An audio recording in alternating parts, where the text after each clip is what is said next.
అమ్మా నాన్నలకు ఆహ్వానం పలుకుతోంది ఆనందలహరి 5-స్టార్ రిటైర్మెంట్ హోమ్స్ ఈడుపుగల్లు విజయవాడ. బండికి బండి గుండుకు గుండు అని చెప్పేసి అది ఫుల్ వైరల్ అయిపోయింది ఆ డైలాగ్. అది ఇన్స్టెంట్ గా వచ్చిందా లేకపోతే స్క్రిప్టెడ్ సార్? అసలు కేసీఆర్ కుటుంబం లెక్క నేను భాష నేర్చుకొని మాట్లాడలేండి. సీఎం రేవంత్ రెడ్డి గారు ఇక్కడ చొప్పదిండిలో ఒక కార్యక్రమం పెడితే 7 సంవత్సరాల ఎంపీగా ఉండి 7 రూపాయలు కూడా తీసుకురాలేకపోయాడు. బండి సంజయ్ గారు ఏం తెచ్చినవో ఏమి ఇచ్చినవో చెప్పు, ఢిల్లీ నుంచి ఏం నిధులు తెచ్చినవో లెక్క చెప్పు. అది మాత్రం శాత కాదు, చేసేటోళ్ళ కాళ్ళ కట్టె పెట్టురు వాళ్ళతో. మిమ్మల్ని ఉద్దేశించి మాట్లాడిన మాటలు చాలా వైరల్ అవుతున్నాయి. ఇప్పుడు ఏం చెప్పాలనుకుంటున్నారు కాంగ్రెస్ గవర్నమెంట్? ఫస్ట్ రేవంత్ రెడ్డి గారు కరీంనగర్ 1400 కోట్లు ఇచ్చిన అన్నాడు. ఆయన గవర్నమెంట్ వచ్చి 2 సంవత్సరాలే 2500 రూపాయలు ఇవ్వడానికి చేత కాలేదు. 4 రూపాయలు పెన్షన్ ఇవ్వడానికే చేత కాలేదు. తులం బంగారం ఇవ్వడానికే చేత కాలేదు. ఆయన ఏ దేవుని ప్రమాణం చేస్తుంటే హైదరాబాద్ లో కూర్చొని ఆయనే నేను కరీంనగర్ స్మార్ట్ సిటీకి నేను అభివృద్ధికి 1400 కోట్ల రూపాయలు ఇచ్చినా అని చెప్పి ప్రమాణం చేయమని చెప్పండి. మా అభ్యర్థులందరూ డ్రాప్ చేస్తాం. వాళ్ళకి ఏకగ్రీవం ఇచ్చేస్తాం. మరి లేకుంటే ఆయనే వాళ్ళ అభ్యర్థులను డ్రాప్ చేయించి ఇవాళ మాకు ఏకగ్రీవం ఇస్తారా? సవాల్ సిద్ధం. సార్ మీరు లేదు అంటున్నారు, ఇదే బీఆర్ఎస్ రేపు బీజేపీలో విలనం అవ్వబోతుంది అంటున్నారు. కేసీఆర్ నమ్ముతుందా బీజేపీ పార్టీ? తండ్రి ఒక దిక్కు, కొడుకు ఒక దిక్కు, అల్లుడు ఒక దిక్కు, ఇంకో వియంకుని కొడుకు ఆయన ఒక దిక్కు, బిడ్డ ఒక దిక్కు. బిడ్డ మీ దిక్కు కదా, మీరు నడిపిస్తున్న బాణం అని చెప్తున్నారు ప్రతి ఒక్కళ్ళు కూడా. కవిత బయటికి రావడానికి కారణమే బీజేపీ పార్టీ. కవిత ఏమంటది? నేను బీజేపీని వదిలిపెట్ట నన్ను జైలు పంపిన బీజేపీని వదిలిపెట్టే ప్రసక్తి లేదు. మీరు లాస్ట్ టైం అమిత్ షా గారు చెప్పులు తీసిచ్చింది చెప్పాలంటే అది భక్త బానిసత్వమా అని చాలా మంది ట్రోల్ చేశారు. తెలంగాణ రాష్ట్రంలో కేసీఆర్ ప్రభుత్వంలో బానిస బతుకులు బతికింది ప్రజలు. మీరు కేంద్ర మంత్రి అయిన తర్వాత చిరంజీవి గారిని కలిసారు, ఇంటికి వెళ్ళి మర్యాద పూర్వకం కలిసారా లేకపోతే రాజకీయ కోణం ఏదైనా?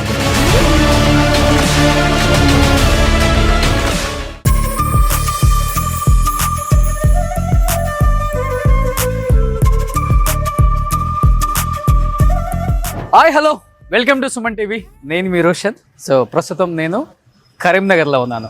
సో నిజంగా కరీంనగర్ అనగానే రాజకీయాలకి పెట్టింది పేరు అని చెప్పుకోవచ్చు అనమాట. హైదరాబాద్ తర్వాత మనందరికీ గుర్తొచ్చే ఒకే ఒక ప్రాంతం కరీంనగర్. సో కరీంనగర్లో రాజకీయం అలానే ఉంటుంది, ప్రేమలు అలానే ఉంటాయి, ఆప్యాయతలు అలానే ఉంటాయి, అనురాగాలు అలానే ఉంటాయి, శత్రుత్వం కూడా అలానే ఉంటుంది అని చాలా మంది చెప్తుంటారు. బట్ ఇక్కడ రాజకీయ వైరంతో పాటు అంటే కేవలం రాజకీయాలు ఉన్నప్పుడు మాత్రమే ఇక్కడ వైరం ఉంటుంది, తర్వాత శత్రువులు కూడా మిత్రుల్లాగా కలిసిపోతుంటారు అంటుంటారు. సో అలాంటి ఒక గడ్డ అనమాట. నిజంగా కార్పొరేటర్ స్థాయి నుంచి ఎంపీ స్థాయికి, ఎంపీ నుంచి సెంట్రల్ మినిస్టర్, నిజంగా తెలంగాణలో బండి సంజయ్ అంటే తెలియని వాళ్ళే లేదు.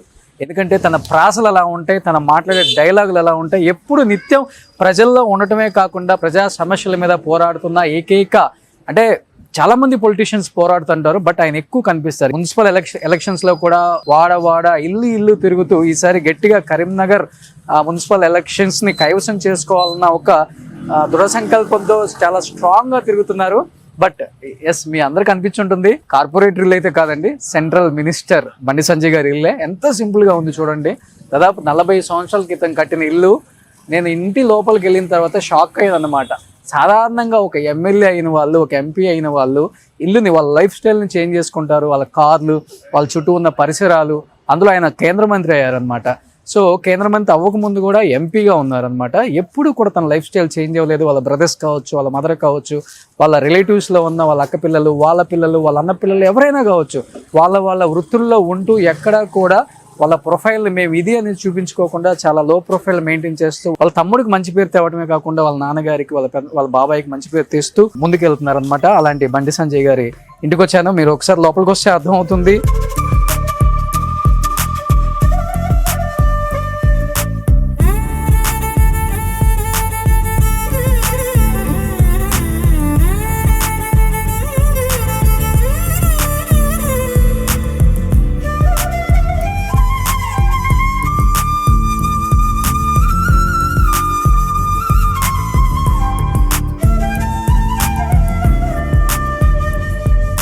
చూడండి, లోపలికి వచ్చిన తర్వాత డోర్స్ కానీ ఇవన్నీ కూడా ఆయనకి సంబంధించిన కొన్ని ఫోటో గ్యాలరీస్ చూడొచ్చు. వాళ్ళ మదర్ అండ్ వాళ్ళ పిల్లలు అండ్ ఎప్పుడో ఆర్ఎస్ఎస్లో ఉన్నప్పటి నుంచి ఇప్పటికి బీజేపీ సెంట్రల్ మినిస్టర్ అయ్యే వరకు సేమ్ అదే క్యారెక్టర్, అదే డెడికేషన్, అదే క్రెడిబిలిటీ, మనిషిని ఏమాత్రం కూడా పెంచుకోకుండా తగ్గించుకుంటూ 10 మందితో కలిసిపోతూ ప్రాసలతోనే సమాధానం చెప్తారు. ఎక్కడ ఆయన యాంగర్ అంటే కోప్పడతారు, కానీ ఆ కోపంలో ఒక అర్థం ఉంటుంది. రాజకీయం వరకే ఆ కోపం చూపిస్తారు, ఎప్పుడు శత్రువులను పెంచుకోరు అనమాట. సో అక్కడ క్లియర్గా కనపడుతుంది, ఢిల్లీకి రాజైన తల్లికి కొడుకే. సో పైన మోడీ గారు వాళ్ళ మదర్ అండ్ కింద బండి సంజయ్ గారు వాళ్ళ మదర్. అమ్మ కూడా లోపల ఉన్నారు, నేను మాట్లాడాను అమ్మతో. అండ్ ఇక్కడ మీకు కనిపిస్తున్నాయి సంజయ్ గారికి సంబంధించిన కొన్ని ఫొటోస్. ఇవన్నీ మీరు లోపలికి వస్తే బండి సంజయ్ గారు ఫ్యామిలీ కూడా చూడొచ్చు. అక్కడ ఎంటైర్ వాళ్ళ ఫ్యామిలీ. చాలా తక్కువ మందికి తెలుసు బండి సంజయ్ గారు ఫ్యామిలీ అనేది. ఎందుకంటే పెద్దగా బయటికి రారు. ఎవరి దగ్గర మేము పలానా సెంట్రల్ మినిస్టర్, పలానా ఎంపీ బ్రదర్స్ అని చెప్పి బిల్డప్ ఉండదు. పిల్లలు అలానే ఉంటారు, వాళ్ళ బ్రదర్స్ అలానే ఉంటారు. వాళ్ళ మదర్ అయితే ఇంటికి పరిమితం. అసలు ఎక్కడా కూడా ఏ విధమైన ఆడంబరాలు ఉండవు అనమాట. ఆ విధమైన అంటే టెంపుల్స్కి వెళ్ళినా కూడా చాలా సింపుల్గా వెళ్ళిపోతారు. ఇది వాళ్ళ ఫ్యామిలీ, కంప్లీట్ ఫ్యామిలీ మీరు చూడొచ్చు.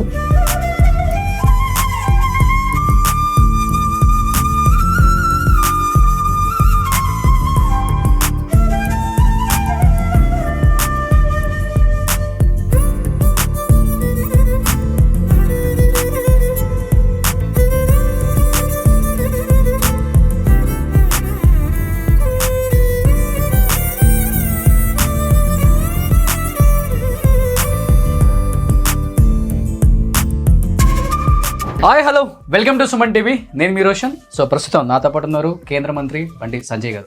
నమస్తే అండి.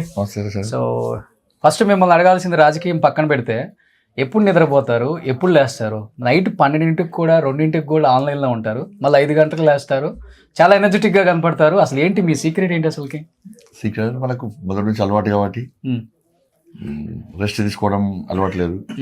ఒక నరేంద్ర మోడీ గారు రోజు 18 గంటలు పనిచేస్తాడు. మేము కూడా స్ఫూర్తిగా తీసుకుంటాం. 24 గంటలు ప్రజలకు, కార్యకర్తలకు అందుబాటులో ఉండడం, ఏ ఇబ్బంది ఉన్నా మనం వాళ్ళకు సేవ చేసే ప్రయత్నం చేయడం. ఏదో వర్క్ ఉంటా ఉంటుంది. తప్పు రాత్రి 12 వరకు కూడా కార్యకర్తలు వస్తూనే ఉంటారు. ఉదయం మార్నింగ్ 6 o'clock మళ్ళీ జాతర స్టార్ట్ అవుతూనే ఉంటుంది. ఎక్కడైనా కూడా ఇక అలవాటు అయిపోయింది అది. ఓకే. సో మార్నింగ్ వాకింగ్లో కూడా కార్యకర్తలతో ఫోన్లో మాట్లాడుతూనే ఉంటారు.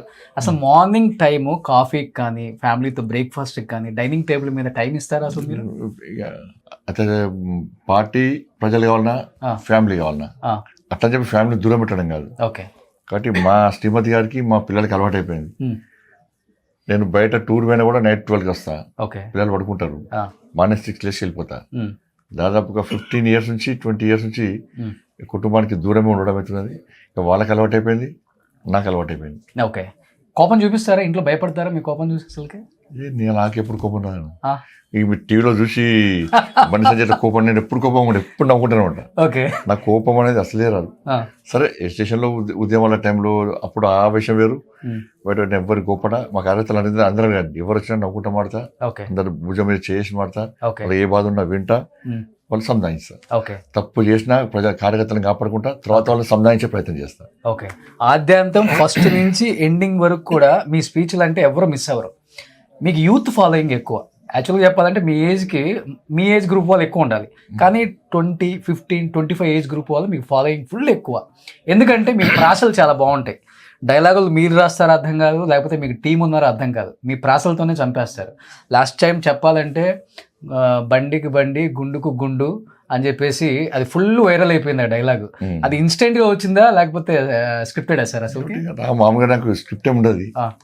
సబ్జెక్ట్ విషయంలో, బడ్జెట్ విషయంలో, బడ్జెట్ అలికేషన్ విషయంలో మనం తీసుకుంటాం తప్ప ఇక మైక్ కొట్టినామంటే నాకు స్టైల్గా మాట్లాడడం రాదు.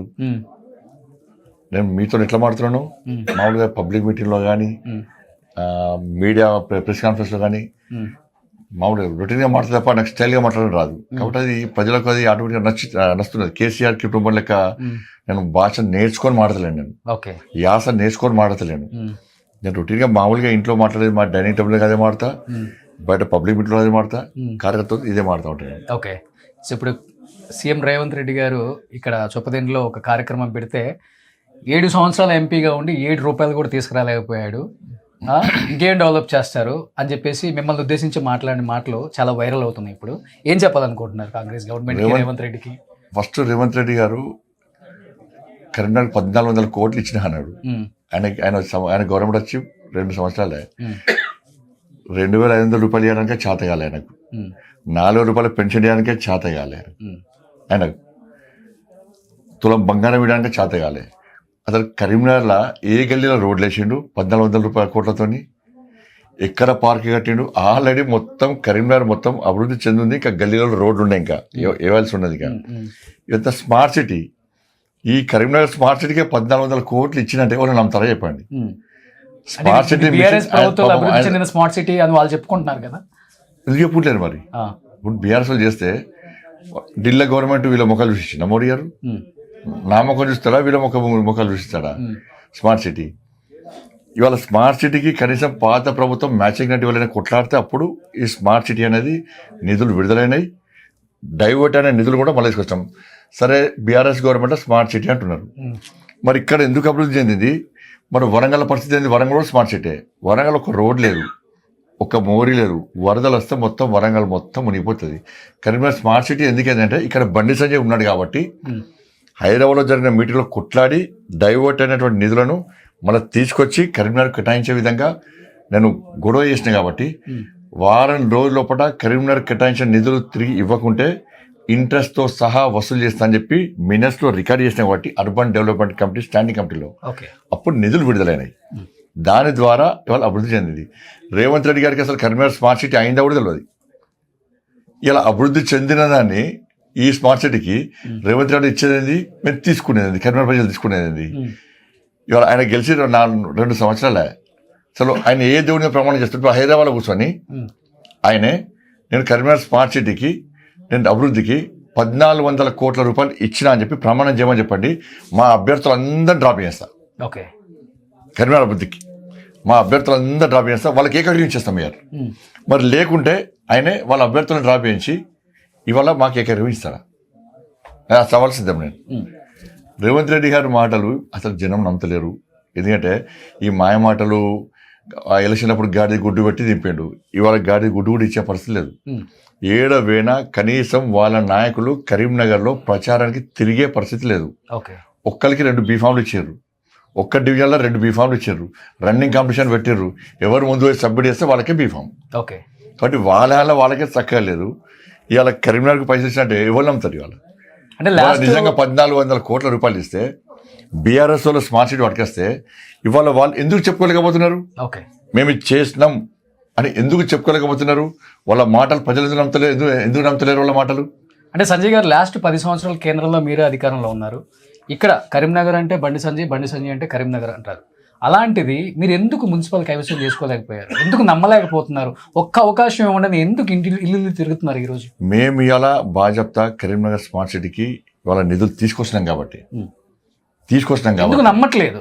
నమ్ముతారు ప్రజలు నమ్ముతారు కాబట్టి ఇప్పుడు కరీంనగర్ వాతావరణం చూడండి. వారు వన్ సైడ్ లెక్కనే మొత్తం ఎక్కడ చూసినా బీజేపీ. ఇలా బీఆర్ఎస్ నాయకులు తిరిగే పరిస్థితి లేదు, కాంగ్రెస్ నాయకులు మీటింగ్ పెట్టే పరిస్థితి లేదు. మీరు మొత్తం కరీంనగర్లో ఏ డివిజన్ చూడండి, ఏ సర్వే చూడండి. ఇవాళ ప్రజలకు వాస్తవ విషయాలు తెలిసిన తర్వాత ఇవాళ ప్రజలు మాకు అభివృద్ధి కావాలి, ఇవాళ నిధులు కావాలి. ఎందుకంటే ముఖ్యమంత్రి తలకాయ నరికినా 1 పైసా లేదు ముఖ్యమంత్రి అన్నాడు. ఇవాళ కాంగ్రెస్ పార్టీ ప్రభుత్వం 2 సంవత్సరాలు 1 పైసా ఇవ్వలే. కాబట్టి బీఆర్ఎస్ పార్టీ ఉన్న రోజులు దాచుకున్నది తప్ప ఇవాళ వాళ్ళు 1 పైసా ఇచ్చిన దాఖలాలు లేవు. కాబట్టి ఇప్పుడు ఇంకా అభివృద్ధి జరగాలి. ఇంకా కొన్ని పెండింగ్ ఉన్నాయి. ఆ పెండింగ్ రోడ్స్ కానీ ఆ డెవలప్మెంట్ వర్క్స్ కానీ యాక్టివిటీస్ అన్ని కూడా పూర్తి చేయాలంటే ఇక్కడ కేంద్రం నుంచి నిధులు రావాలి. ఆల్రెడీ వచ్చి ఉన్నాయి, ఇంకా తీసుకొచ్చే అది అవకాశం బీజేపీకే ఉంది. కాబట్టి ఇవాళ ఇక్కడ మనం బీజేపీకి ఓటేస్తేనే మనకు కేంద్రం నుంచి నిధులు వస్తాయి. లేకుంటే కాంగ్రెస్ పార్టీ వస్తే ట్యాక్సులు వేస్తారు. బీఆర్ఎస్ పార్టీలో చరిత్ర ఏంటంటే పోయినసారి బీఆర్ఎస్ పార్టీకి కార్పొరేషన్ అప్పచెప్తే 11 మంది కార్పొరేటర్లు జైలుకు పోయారు. ల్యాండ్ కబ్జాలతోని ఏదో ఫ్రాడ్, ఫైనాన్స్ ఫ్రాడ్ చూసి ల్యాండ్ దొంగదందాలు లంగదాలు చేసి 11 మంది కార్పొరేటర్లు జైలుకు పోయారు. సంవత్సరం జైలుకు పోయారు. వాళ్ళందరికీ మళ్ళీ టికెట్లు ఇచ్చారు. వాళ్ళ క్యాండిడేట్ లేరు. ఇవాళ బీజేపీ నుంచి పోటీ చేయడానికి 66 డివిజన్లకు 374 మంది నామినేషన్లు వేశారు. అంత పెద్ద ఎత్తున స్పందన ఉన్నది. ఇలా ఇంటిని పోయి జై శ్రీరామ్ అని చెప్పి బీజేపీ అభ్యర్థులు అంటే వారు తిరిగి ప్రజలు జై శ్రీరామ్ అని చెప్పి ఇవాళ ఆ ఇంటికి తీసుకొచ్చి ఛాయ్ తాగిచ్చి మేము పక్కా ఓటేస్తామని చెప్పి ఆశీర్వాదం ఇచ్చే పరిస్థితి, బ్లెస్సింగ్ ఇచ్చే పరిస్థితి. ఇవాళ కాంగ్రెస్ వాళ్ళు తిరుగుతలేరు, తిరిగిన స్పందన లేదు. వాళ్ళు ఒకటే 2,500 రూపాయలు అవి, 4,000 రూపాయలు అవి, మాకు తులం బంగారం ఏది, మాకు స్కూటీలు అవి, మాకు పిల్లలకు ఉద్యోగాలు అవి, ఉద్యోగస్తులందరూ కూడా మాకు డిఏలు అవి, రిటైర్మెంట్ అనేటువంటి ఉద్యోగస్తులు మాకు బెనిఫిట్స్ అవి. ఇవి ఇవాళ ప్రజల నుంచి వస్తున్న ప్రశ్నలకు కాంగ్రెస్ పార్టీ నాయకుల దగ్గర సమాధానం లేదు కాబట్టి, ఇవాళ నల్ల ముఖం వేసుకొని తిరిగే పరిస్థితి లేదు కాబట్టి, ఇలా కరీంనగర్లో నరేంద్ర మోడీ గారు ఢిల్లీలో ఉన్నారు. కేంద్ర ప్రభుత్వం నిధులు వస్తున్నాయి, ఆల్రెడీ వచ్చి ఉన్నాయి. 4 నెలల క్రితమే 134 కోట్ల రూపాయలు అమృత్ పైసలను, అమృత్ నిధులు తీసుకొచ్చి కేంద్ర మంత్రిని తీసుకొచ్చి ఆల్రెడీ ప్రారంభోత్సవం చేసినాం మేము. 50 కోట్ల రూపాయలు ఆల్రెడీ మున్సిపల్ కార్పొరేషన్లో వచ్చి ఉన్నాయి. కాబట్టి ఆ నిధులు డైవర్ట్ కాదు, ప్రజలకి ఏంటంటే ఇచ్చేవానికే అధికారం ఇవ్వాలి, లేకుంటే నిధులు డైవర్ట్ అవుతాయి. కరెంటు బిల్లు కడతారు నిధులతోని, లేకుంటే శాలరీస్ ఇస్తారు నిధులతోని, లేకుంటే ట్రాక్టర్లు కొంటారు. కాబట్టి రోడ్ల కోసం వచ్చిన పైసలు రోడ్లకి వేయాలి, నీటి కోసం వచ్చిన పైసలు నీటికి వేయాలి, పార్కుల అభివృద్ధి కోసం వచ్చిన పైసలు పార్కులకి కేటాయించాలి. ఇది మోడీ గారి ప్రభుత్వం ఒక ఆలోచనతో ఒక ప్లాన్ ప్రకారం నిధులు కేటాయిస్తుంది. ఇవాళ మనం ఇక్కడ లేకుంటే కరీంనగర్ కార్పొరేషన్లో బీజేపీ లేకుంటే నిధులు డైవర్ట్ అవుతాయి. కాబట్టి ప్రజల లోపల అదే ఆలోచన, అరే నీకేదో నిధులు వస్తే అవి అన్యాక్రాంతం కావద్దు, మాకు కరీంనగర్లో ఇంకా అభివృద్ధి జరగాలి, కొన్ని ఇంకా అభివృద్ధి పనులు ఉన్నాయి, అవన్నీ జరగాలని చెప్పి ఒక ఆలోచనతో మాత్రమే ఇలా ప్రజలందరూ కసితో ఉన్నారు. ఎప్పుడు ఎలక్షన్స్ వస్తాయా ఇలా బీజేపీ అభ్యర్థులకు ఓటేయాలని చెప్పి ఒక ఆలోచనతో ప్రజలు ఉన్నారు. లాస్ట్ ఎలక్షన్స్కి ముందు బీజేపీ అధ్యక్షుడిగా ఇక్కడ ఉన్నారు. నిజంగా చెప్పాలంటే బీజేపీ పరిగెత్తింది అంటే బండి సంజయ్ అంటారు, బండి సంజయ్ వల్ల బీజేపీ స్థాయిలో ఉంది అంటారు. అదే బండి సంజయ్ని కొనసాగించుంటే 35 నుంచి 40 ఎమ్మెల్యే సీట్లు ఇక్కడ గెలిచేది. కింగ్ మేకర్గా ఉండే బీజేపీ పార్టీని ఒక్కసారిగా బండి సంజయ్ని అదే పార్టీలో ఉన్న కొంతమంది అనగదొక్కి రాజకీయం చేసిన అంశాలు చాలానే ఉన్నాయి. ఆయన బయట చెప్పుకోలేక పార్టీలో ఉండాలి కాబట్టి అణిగి మణిగి ఉన్నారు అనే మాట వాస్తవా? ఆ విషయంలో బాధపడ్డారు అసలుకి? భారతీయ జనతా పార్టీలో అనగదొక్కడము, అణిగి మణిగి ఉండడం అనేది భారతీయ జనతా పార్టీలో ఉండదు. అది ఓకే, మేమందరం పదవుల కోసము లేకుంటే ఇంకో రకంగా ఆశించి మేము పార్టీలో పనిచేస్తలేము. మేము నమ్మిన సిద్ధాంతం కోసం, సనాతన ధర్మం కోసం మేము పార్టీ నమ్మి మేము ఆ జెండా కోసం పనిచేస్తాం. కాబట్టి అటువంటి కమిట్మెంట్తో పనిచేసేటువంటి కార్యకర్తలు. 200 స్పీడ్తో వెళ్తున్న బండి సంజయ్ ఎందుకు 100 స్పీడ్కి 50 స్పీడ్కి తగ్గించారు? రకరకాల ఆలోచనలు ఉంటాయి, వాళ్ళ అనాలిసిస్ ఏందో మనకు తెలియదు కాబట్టి వాళ్ళు అనేక రకాల ఆలోచిస్తారు. కొన్నిసార్లు అనుకునే జరగకపోవచ్చు. కాబట్టి ఇప్పుడు అందరం కలిసి ఉన్నాం. బాధపడ్డారు? నేను బాధపడుతున్నాను. నేను ఎంపీ అయితే ఎప్పుడు అనుకోలే. నాకు పార్టీ ఎమ్మెల్యే 2 సార్లు ఓడిపోయినా కూడా నాకు పార్టీ ఎంపీ టికెట్ ఇచ్చింది. ఎంపీ టికెట్ ఇచ్చాక ఒకసారి గెలిచాక సెకండ్ టైం మళ్ళీ ఎంపీ టికెట్ ఇచ్చింది. నాకు రాష్ట్ర అధ్యక్షుని బాధ్యత ఇచ్చింది, జాతీయ ప్రధాన కార్యదర్శి బాధ్యత ఇచ్చింది, జాతీయ కార్యవర్గ సభ్యుని బాధ్యత ఇచ్చింది. 2వ సారి ప్రజలు గెలిపించినాక కేంద్ర మంత్రిని చేసిందాను. ఇక నాకు బాధ ఎందుకుంటా నాకు. కాబట్టి మేము ఇక్కడ బాధపడటం కాదు, బాధపడేవాడు భారతీయ జనతా పార్టీ కార్యకర్త కానే కాదు. ఏదో ఆశించి నేను పక్కా ఇదే కావాలి అనుకున్న వాళ్ళు, అటువంటి వాళ్ళు బీజేపీ కార్యకర్తలు మేము భావించాం. మేము ఏమీ ఆశించకుండా పార్టీ కోసం, ప్రజల కోసం, పార్టీ సిద్ధాంతం కోసం పనిచేసేవాడే భారతీయ జనతా పార్టీ కార్యకర్త. మీ మీద వచ్చే ట్రోల్స్ మీరు ఎంజాయ్ చేస్తారా, బాధపడుతుంటారా? నేను సోషల్ మీడియా అసలు చూడండి. అవునా? నేను అసలు సోషల్ మీడియా కూడా నేను కూడా నా పని నాకు సోషల్ మీడియా టైం ఉంటుంది. వాళ్ళు వీళ్ళు చెప్తుంటారు కదా, ఎందుకంటే లాస్ట్ టైం మీరు లాస్ట్ టైం అమిత్ షా గారి చెప్పులు తీసిచ్చింది చెప్పాలంటే అది భక్త్యా బానిసత్వమా అని చాలా మంది ట్రోల్ చేశారు. ఇప్పుడు తెలంగాణ రాష్ట్రంలో కేసీఆర్ ప్రభుత్వంలో బానిస బతుకులు బతికింది ప్రజలు. ఇలా కేసీఆర్ వస్తుంటే, ఇవాళ మీరు సిరిసిల్లలో కేటీఆర్ వస్తుంటే హుజూరానికి ఇట్లా అంతకుముందు ఒక రాజుల కాలంలో ఇట్లా ఉండేవాళ్ళు, చెప్పులు నెత్తిపెట్టుకుని ఉండేవాళ్ళు. అంతకంటే హీనమైన బతుకులు బతికినాం మేము. ఆ రోజు ఏం జరిగిందో, ఎట్లా చేసారో వాళ్ళకి తెలుసు, దాన్ని ఎట్లా క్రియేట్ చేసారో తెలుసు. అయినా ఇప్పుడు గురువు ఉంటాడు, గురువు కాళ్ళు మొక్కడం ఏమో తప్పది. అమిత్ షా గారు నా గురువు, కానీ బీఆర్ఎస్లో కాలు గుంజే కల్చర్ మాది కాదు, కాలు గుంజే కల్చర్ మాది కాదు. ఇక వాళ్ళ బీఆర్ఎస్ అంతా అవుటెడ్ కేసు, దాన్ని ఏం లేదు. బీఆర్ఎస్ తెలంగాణలో ఏముండదు, అతి త్వరలో బీఆర్ఎస్. సార్ మీరు లేదు అంటున్నారు, ఇదే బీఆర్ఎస్ రేపు బీజేపీలో విలనం అవ్వబోతుంది అంటున్నారు. కేసీఆర్ నమ్ముతుందా బీజేపీ పార్టీ? కేసీఆర్ ఏడం కొడుతుంది సార్, మీకు బయటికి వచ్చే పరిస్థితి లేదు, మాట్లాడే పరిస్థితి లేదు, ఆయనకు చేతన అయితే లేదు. ఆయనకి ఏడొస్తారు రాజకీయాలకు, బయటికి ఏడొస్తారు ఇక. కానీ బీఆర్ఎస్ మీకు ఎక్కడ కనబడుతుందా? ఓకే, తండ్రి ఒక దిక్కు, కొడుకు ఒక దిక్కు, అల్లుడు ఒక దిక్కు, ఇంకో వియంకుని కొడుకు ఆయన ఒక దిక్కు, బిడ్డ ఒక దిక్కు. కుక్కలు చెప్పిన బిడ్డ విస్తరణ మీ లెక్క దిక్కు కదా మీరు నడిపిస్తున్న బాణం అని చెప్తున్నారు ప్రతి ఒక్కళ్ళు కూడా. బయటికి తీసుకొచ్చింది కూడా బీజేపీ హస్తం ఉంది. కవిత బయటికి రావడానికి కారణమే బీజేపీ పార్టీ. కవిత ఏమంటది, నేను బీజేపీని వదిలిపెట్ట నన్ను జైలు పంపిన బీజేపీని వదిలిపెట్టే ప్రసక్తి లేదు, బీఆర్ఎస్ బీజేపీ కుమ్మక్కే జైలుకు పంపిరని ఆయమంటది.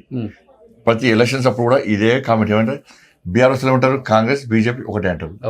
కాంగ్రెస్ ఏమంటారు, బీఆర్ఎస్ అంటారు కాంగ్రెస్ బీజేపీ ఒకటి అంటారు, కాంగ్రెస్ బీఆర్ఎస్ బీజేపీ ఒకటి అంటారు. కానీ ఇవన్నీ ప్రజలు నమ్మతలేరు. ఇవాళ ప్రజలకు తెలంగాణ రాష్ట్రంలో డబుల్ ఇంజన్ సర్కార్ రావాలి. ఇప్పుడు ఆంధ్రప్రదేశ్ రాష్ట్రం ఎట్లా అభివృద్ధి చెందుతుందో ఈసారి మేము పోయినసారి పొరపాటు చేసినాం. మేము ఈసారి డబుల్ ఇంజన్ సర్కార్ వస్తే మాకు నిధులు వస్తాయి, ఇక్కడ ఏదో నీళ్లు నిధులు నియామకాలు చెప్పి ఒక ఆలోచనతో ఇలా తెలంగాణ రాష్ట్రాన్ని సాధించుకున్నామో దానికి భిన్నంగా ఇక్కడ పాలన కొనసాగుతున్నాయి 2014 నుంచి ఇప్పటివరకు కూడా. కాబట్టి ఈసారి డబుల్ ఇంజన్ సర్కార్ వస్తేనే ఇవాళ అటువంటి పాలన ముందుకు వస్తుంది, మా ఆశయాలు నెరవేరుతాయి, ఆ లక్ష్యాన్ని చేరుకుంటామని చెప్పి ప్రజల ఆలోచన ఉంది. కాబట్టి 100% 2028లో ఎప్పుడు ఎన్నికలు జరిగినా కూడా తెలంగాణ రాష్ట్రంలో వచ్చేది డబుల్ ఇంజన్ సర్కార్. ఓకే, రేవంత్ రెడ్డిని ఢీకొట్టే శక్తి ఉందా బీజేపీ పార్టీకి? రేవంత్ రెడ్డి మేమింటి కూడా కాదు, వాళ్ళ ఢీకొంటారు పార్టీలో. ఓకే, దాన్ని చూస్తున్న ముఖ్యమంత్రి కోసం ఎట్లా కొట్లాడుతూ చూస్తారు కదా. కాంగ్రెస్ పార్టీ వాళ్ళు ఒక్కడి గుర్తుకు వచ్చిపోయి కాంగ్రెస్ పార్టీ వాళ్ళు వాళ్ళ పార్టీని వాళ్ళ ప్రభుత్వాన్ని ఖతం చేసే అవకాశం ఇంకోటికి ఏరు, వాళ్ళే వేసుకుంటారు. ఓకే, మా అదృష్ట అవకాశం ఇంకోటి వాళ్ళే వేసుకుంటారు. అది okay. So last and final గా ఏం చెప్పాలనుకుంటున్నారు కరీంనగర్ వాసులకి? ఇవాళ వాస్తవ విషయాలేందో ఒక బుక్ ద్వారా మీటింగ్ పంపించినాం. ఇవాళ కేంద్ర ప్రభుత్వము నిధులు ఇవ్వడానికి సిద్ధంగా ఉంది. కేంద్రం ఇచ్చే నిధులను న్యాయబద్ధంగా నిజాయితీగా నిబద్ధతతోని ఇవాళ అభివృద్ధి సంక్షేమ పథకాలకు అందించాలంటే, మీ గల్లీలు అభివృద్ధి చెందాలంటే, మీ బస్తీలు అభివృద్ధి చెందాలంటే, మీకు కనీస సౌకర్యాలు కల్పించబడాలంటే ఇవాళ భారతీయ జనతా పార్టీకి అవకాశం ఇవ్వండి. కాంగ్రెస్కు అధికారం ఇస్తే ఇవాళ ట్యాక్సీలు పెంచి ఇవాళ అభివృద్ధి చేయాలని చూస్తున్నారు. ఇవాళ బీఆర్ఎస్ పార్టీ ఇక్కడ లేదు అక్కడ లేదు, వాళ్ళ పరిస్థితి నా ఘర్కా నా ఘాట్కా అన్న పరిస్థితి వాళ్ళది ఉన్నది. కాబట్టి మంచి అవకాశం, ఒక సువర్ణ అవకాశం. మీరు బీజేపీ అభ్యర్థులను గెలిపించండి, కరీంనగర్ మేయర్ను మాకు అప్పగించండి. ఇవాళ అభివృద్ధి ఎంతో మేము చూపిస్తాం. కాంగ్రెస్ వస్తే వరదల నీళ్ళతోని కరీంనగర్ కొట్టుకుపోతుంది, బీజేపీ వస్తే వరదల్లా నిధులు వస్తాయి. దాన్ని గుర్తుంచుకొని భారతీయ జనతా పార్టీకి అవకాశం ఇవ్వండి. మా అభ్యర్థులను ఆశీర్వదించండి, స్వాగతించండి. 11వ తారీఖు జరిగేటువంటి ఎన్నికల్లో పువ్వు గుర్తు మీద ఓటేసి గెలిపించాల్సిందిగా కరీంనగర్ ఓటర్ మహాశయులందరికీ విజ్ఞప్తి చేస్తున్నాం. జై శ్రీరామ్. సంజయ్ గారు, ఒక్క మాట, మీరు కేంద్ర మంత్రి అయిన తర్వాత చిరంజీవి గారిని కలిసారు, ఇంటికి వెళ్ళి మర్యాదపూర్వకంగా కలిసారా లేకపోతే రాజకీయ కోణం ఏదైనా ఉంది దాంట్లో? అసలు మర్యాదపూర్వకంగా కలిసాను, అంతకుముందు కలవాల్సి ఉండే. ఏం చెప్పారు? మనకి అవార్డ్స్ మరి చేస్తారు, మామూలుగా చిచ్చాడు మాట్లాడే తప్ప వేరే ప్రత్యేకత ఏముండేది. మధ్యలో సార్ నేను గెలిచిన తర్వాత వారు కంగారు చెప్పారు, ఎప్పటి నుంచో కలుద్దాం అనుకుంటున్నాం అంటే, సరే నేనే వస్తాను సార్ అని చెప్పి నేను పోయి ఇవన్నీ కలవడం జరిగింది. ఓకే, హ్యాపీ ఫీల్ అయ్యారా? వారు హ్యాపీగా ఫీల్ అయ్యారు, నేను హ్యాపీగా ఫీల్ అయ్యాను. ఎందుకంటే చిరంజీవి గారు అభిమాని నేను. ఓకే, స్కూల్ చిన్నప్పటి నుంచి కూడా ఇంటర్మీడియట్ స్కూల్ చిరంజీవి గారు అభిమాని. చిరంజీవి గారి పోస్టర్స్ ఉంటాయి, ఇవి అరుస్తుం అని ఖైదీ అని పోస్టర్స్ ఉంటాయి, నా బుక్స్ మీద వేసుకుంటున్నప్పుడు నేను. ఓకే, అంత అభిమానం చిరంజీవి గారు అంటే. సినిమాలు చూస్తుంటారు అయితే? అప్పుడు సినిమాలు చూసినాం, స్టూడెంట్స్ లైఫ్ సినిమాలు చూసినాం. ఇప్పుడు సినిమాలు చూసినప్పుడు అప్పుడు సినిమాలు చూసినప్పుడు సినిమా చూపిస్తున్నాం. Thank you sir. సార్, కానీ పవన్ కళ్యాణ్ పార్టీ కూడా ఇక్కడ బరిలో దిగబోతుంది, ఏం చెప్తారు? పవన్ బీజేపీ ఒకటే, బీజేపీ పవన్ ఒకటే అంటారు, అసలు ఏంటి దానికి ఇద్దరి మధ్య ఎలా ఉంటుంది అసలు? మా రాష్ట్ర అధ్యక్షుల వారు మా కిషన్ రెడ్డి గారు ఆల్రెడీ పవన్ కళ్యాణ్తో మాట్లాడారు. ఏం జరిగిందో నాకు తెలియదు కాబట్టి దాని మీద కామెంట్ చేయడం మంచిది కాదు. మీ ఇద్దరికి మంచి అండర్స్టాండింగ్, బాండింగ్, ఫ్రెండ్షిప్ బాగుంటుందా? పవన్ కళ్యాణ్ నాతో మంచి ఉంటారు, నేను వారితో మంచిగా ఉంటాను. ఓకే, కలిసినప్పుడు రాజకీయం మాట్లాడతారా?